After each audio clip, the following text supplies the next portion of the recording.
I am Ferdinand Marcos, and I am the President of the Republic of the Philippines. I stand today on behalf of 110 million Filipinos. Hi everyone, it's me again. Hello universe. Ayan mga bes, meron tayong upload videos, updates. Nako, just in yung NBI mga kababayan, nagsampa ng kaso dito kay Attorney Lambino at saka si Mr. Cardema ng Duterte Party List, correct me if I'm wrong. Kasi nung the time na inaresto ito si dating Pangulong Duterte, naglabas po ng statement ito si Lambino na sinasabi ay naglabas daw ng TRO ang Supreme Court, which is mali. Hindi naman po naglabas ng TRO ang Supreme Court. Ganon din yun si Cardema. So ito, sinampahan po sila ng kaso sa DOJ. Agay, hindi kayo talaga uurungan ni General Torre. Hindi, maganda naman ito para hindi kumbaga gayahin ng iba mga kababayan. Alam natin lumalaganap ngayon ang fake news. Maganda yun para masampulan. At hindi maganda rin itong mga pinapakalat nilang fake news kasi mga kababayan, ang masisira dito ang justice system natin. Sasabihin, anong klaseng batas dito sa Pilipinas? Naglabas ng TRO tapos ipinadala si Digong. Di ba parang ganun ang dating, correct me if I'm wrong? Ang katotohanan dito mga kababayan, hindi po naglabas ng TRO ang Supreme Court nung that time. Kaya ngayon, nako po, sabi ko nga, learn and listen yan sa mga political content creator na mga vloggers. Maganda yan. At least masampulan. Hindi po maganda sa imahe ng bansang ito yung nagpapakalat ng fake news. Hindi po maganda. Kapwa mo Pilipino, sinisiraan mo yung sarili mong bansa. Dapat kasuhan. Dapat lang. Hindi kayo uurungan ni General Torre, sabi ko sa inyo . Dahil dyan mga kababayan, basahin ko at panoorin nyo ito. Learn and listen yan. 'Di ba? Sa mga dilis, ingat-ingat kayo. Nakamonitor po ang NBI. So ito guys, basahin po natin. Okay, eto na. Sabi po dito guys, sinampahan ng reklamo ng mga tauhan ng National Bureau of Investigation, which is ang NBI, sa Department of Justice, DOJ, sina Attorney Raul Lambino at Ronald Cardema dahil sa pagpapakalat umano ng maling impormasyon na nang arestuhin si dating Pangulong Rodrigo Duterte. Agay, yan na po ang sinasabi natin. Kasi cases against Pangulong Dilo and Mr. Cardema for violation of Article 154 ng Revised Penal Code. Ito yung tinatawag natin yung unlawful use of means of publication or unlawful utterances. So, nag-conduct tayo ng cyber patrolling, cyber surveillance. So, we came across with these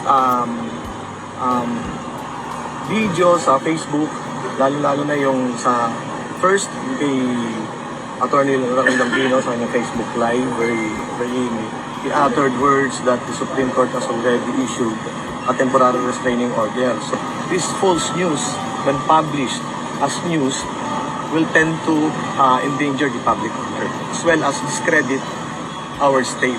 On the part naman of Mr. Cardema, so he stated also that there's a temporary restraining order issued by the court. So it's just that, bakit po naging delikado yung ganun pong klaseng mga pananalita nung panahon po yun? Well, as we all know, as said before, volatile ang situation that time. So maraming nagmamahal sa ating former president. Diba?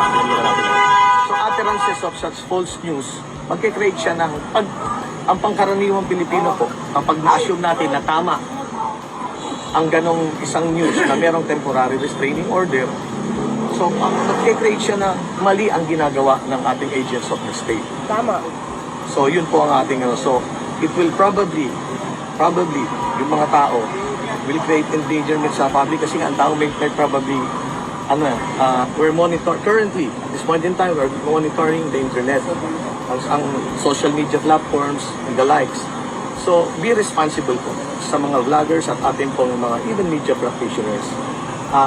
Be responsible, and this will also serve as a warning sa lahat na huwag po tayong magpalaganap ng false news, mga fake news at kung anumang information na hindi po tama na maaari pong makapag-endanger ng publiko, mag-create ng confusion sa tao na mali ang ginagawa ng Estado o ng ating gobyerno. O yun, mga kababayan, narinig nyo? Aba, dapat lang para masampulan. Kasi kung hindi gumalaw ang pamahalaan para masugpo itong mga fake news na ito, lalala ito guys O, 'di ba? Biro mo 'yun. O, sa katotohanan mga bes, hindi po naglabas ng TRO ang Supreme Court. 'Yun ang mali ni Lambino at saka ni Cardema. Nagpalabas kagad sila. O, 'di ba? Nagpalabas kagad sila ng ganung pakalat ng fake news na wala namang katotohanan. Siyempre nakakasira din naman 'yun. Tama yung sinabi ni Sir. 'Di ba? Hindi maganda 'yun. O, ang masisira dito ang gobyerno, ang batas natin. Anong klaseng sistema tayo? 'Di ba? Sasabihin, naglabas na pala ng TRO. Bakit pinadala pa rin yung dating pangulo? 'Di ba? Hindi maganda 'yun. Wow.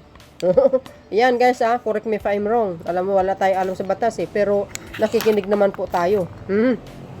So dahil diyan mga bes, ayan, nasasampulan na. Sabi nila sabi po ng mga ibang nagko-comment, ayan. Minsan gumawa tayo ng kabutihan para hindi nakakarma. Alam nyo, pag dumikit kayo kasi kay dating Pangulong Digong, medyo masalimot ang buhay ninyo talaga. Magiging maitim ang budhi nyo pag kumampi kayo. Piliin nyo ang tamang kandidato na suportahan nyo. Yung alam nyo na ipagmamalaki nyo sa buong mundo tulad ni Pangulong Marcos Jr. Diba? Saan ka makakita niyan? Nag-iisang pangulo lang ng bansa, nagbabayad ng utang every year. Saan kayo? Umutang, nagbabayad. Umutang, nagbabayad. Ano pang isumbat mo sa kanya?